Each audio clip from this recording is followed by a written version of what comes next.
Do you like Marvel, though? And honestly, that's a very simple question, but unfortunately, that comes with a very loaded answer. It's not, you know, black and white, all right? But for the people with a short attention span, the easy answer is no, I don't like Marvel, right? So for the people with short attention spans, you could keep scrolling now, because the rest of this video is for the people who are actually going to stay, right? So, to get into it, no, I do not like Marvel. I love Marvel, right? I don't like it. I love it. It's been a part of my life. It, like, damn near my entire life, if you will. To put things in perspective, right? It's about to be April in, like, 2 days. I turned 28 in 4 weeks, 3.5 weeks, whatever. I've been reading comic books since I was 7, 8 years old. I've literally lived through 3 different generations of live-action Peter Parker Spider-Man movies. The first Iron Man movie that that was the Kickstarter of the MCU came out in 2008. I was 11 years old. And I'm still consuming these movies now as a 28-year-old adult. Marvel has been a part of my entire life, okay? The shrine behind me full of beautiful comic books and Funko Pops and all the paraphernalia, that's not there for no reason. That is a representation of my childhood, my teenage years, my young adult years, and now my adult years. I love Marvel, and more importantly, I love comic books, right?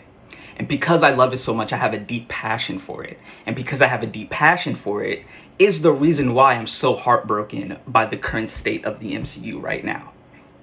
You know what I'm saying? So when they announced Doomsday, well, not the actual Doomsday movie, when they announced the cast of Doomsday, it was heartbreaking for me. It was heartbreaking for me, for one, seeing all these fans literally sit there for 5 hours watching chairs. That I was at work when that happened, right? Scrolling through Instagram, I was just like, oh, they're just posting pictures of the casting chairs, right? And then after work, my boy texted me, he hit me up, he was just like, yeah, they live stream just chairs for 5 hours, and people really sat there throughout the whole thing. And I'm not going to tell you how to be a fan, right? You get to consume media however you want to consume it. But the fact that people sat there for 4 to 5 hours just watching chairs just goes to show you how down bad we are as a fandom, right? And the other half of it, let's talk about the current state of the MCU, all right? Now, I can't really talk about the MCU without talking about the first 10 years, right? Because the first 10 years of the MCU was not only pivotal, I can't talk now, but anyway, it was extremely critical and very important to not just comic books and not just blockbuster movies, but to pop culture in general. You know, the casual watchers, the general audience and the general public looked at those blockbuster movies based off of comic books because they already hated comic books. You know, people still hate comic books nowadays, but that's besides the point. They looked at these movies, they were like, there's no way these movies are gonna be good. It's gonna be a quick little cash grab for these studios. It's never going to be good. It was always like, it's never going to be real film, right? Which, I hate that. That's a conversation for another time, but let's stay on track, right? So, when the MCU continued, right, they were like trying to figure stuff out, but as they went along, they found their footing, you know what I'm saying? And they found that formula. It was the perfect formula too. So having the 10 years of growing with these characters, watching their development, watching these story arcs actually breathe and grow, and all having it come to a conclusion, a proper conclusion with Infinity War and Endgame, that was perfect. It was a masterpiece. Now, don't get me wrong, not every movie in the MCU is a masterpiece, but that's art. You know what I'm saying? Not every movie is going to be a banger. There's going to be some hits and misses. You know what I'm saying? But it was just perfect. The best way I could describe the first 10 years of the Marvel Cinematic Universe is like a wavelength, right? But it was gradual, it was smooth.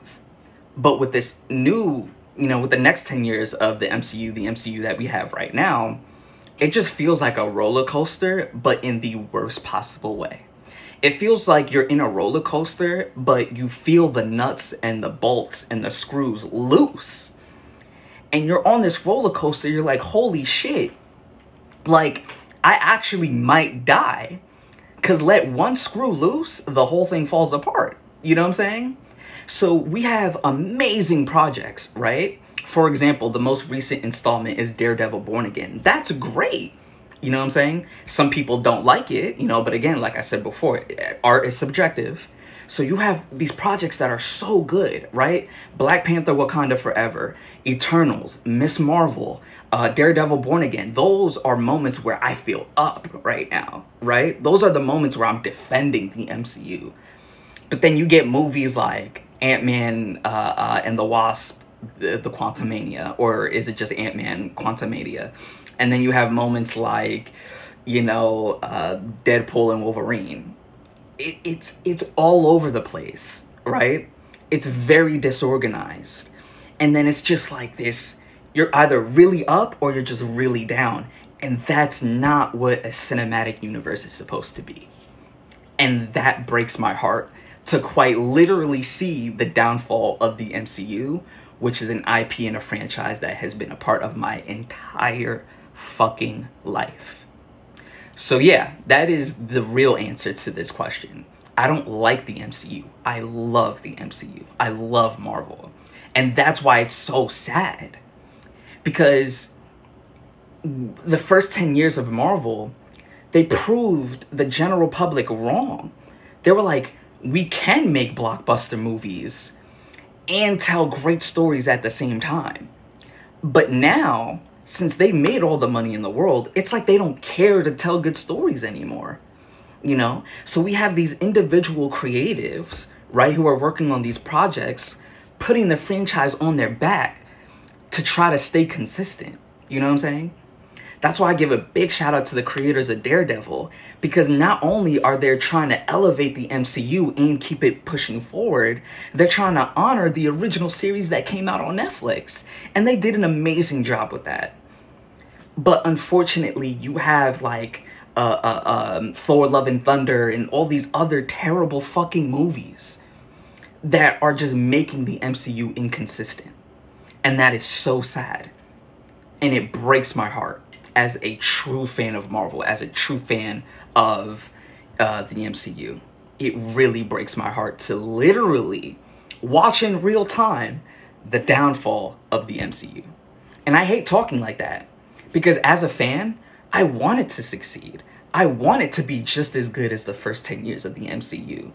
But unfortunately, because of the way everything is turned out and the political environment in which we consume media is completely different now.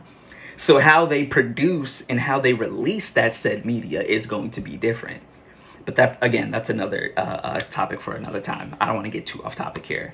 But anyways, that is the unfortunate, well, that's my unfortunate truth. That is my truth. I'm not saying that this has to be your truth, because I know everybody is different, and like I said, it's all subjective. Some people still like the MCU to this day. Majority of the fans hate the MCU right now, right? But me, I'm somewhere in the middle, and it's because I've literally been there since day one. So there you have it.